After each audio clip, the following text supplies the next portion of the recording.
So if you haven't noticed, my hips are moving. But the reason why every time I say lyrical is because I have a certain hatred for 2 Chainz. And because I remember him as Titty Boy from Disturbing the Peace way back in the day. He's still Titty Boy to me. You didn't change, your rap style didn't change, you just met better people. You're 37 years old and you just blew up. I'm confused. But the one thing he brought to my life is the fact that he says his name, how he says his name. So every time we say lyrical, we say exchange in the voice of 2 Chainz. So they already know it, and a few people back there. I'm gonna try the rest of y'all.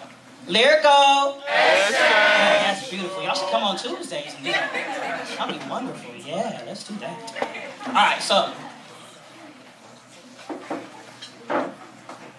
It took 365 days to pass 4 times, but it came.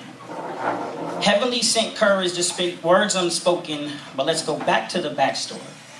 Met her on a Tuesday, had a crush on her by Thursday, friendship every day after that. Her voice was the last one I heard every night. Sleep deprivation on days when she was grounded. I nicknamed her NyQuil. She was my coughing, sneezing, so I can rest easy medicine. Corny pickup lines filtered through our conversations. I practiced on my game on her, her laughter being her primary reaction. But when I tried to spit realness, my quick-witted tongue quick-sanded and planted itself in nothingness. I just couldn't do it. So I said screw it and perfected the art of being her ear and her shoulder. To listen to her spoken word, she made listening orgasmic. She was my release. For 4 years, we spent every waking moment together. Every movie from 2000 to 2004 was seen with her. Every poem I wrote was approved by her. Every girl I acted like I liked to get her jealous was hated by her. Every family gathering was attended by her, with every family member saying, "Is that yours?" She was mine in every way, but she was always curious as to why I could never get a girl, as to why something always seemed to go wrong. But what was wrong with her having to ask these questions was, she was the answer. So on this day, October 3rd, 2004, I drank some water. Told Mom I'd be back in 20 minutes, smiled, cause Mama knows. Sat down in the driver's seat, took the normal 3 right turns and a left to her house. But the left felt different. The curve dangled dangerously along the lines of my near future. Attempts to maneuver faltered as my eyes blinked twice. Look left, look right. Silence. A mano-a-mano crash put me in this position. Now I'm sitting here, in critical condition.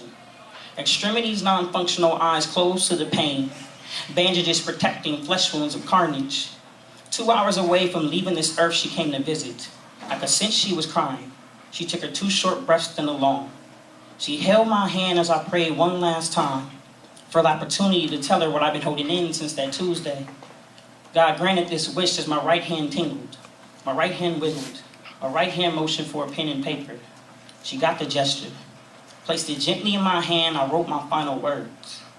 I love you more than life itself. 4 years ago, my heart began to melt. But I took too long and now it's dissolved.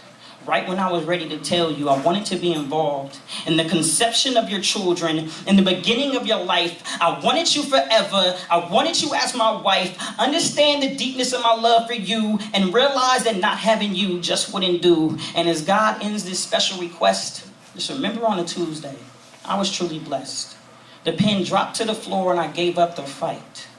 She cried for 365 days and 365 nights.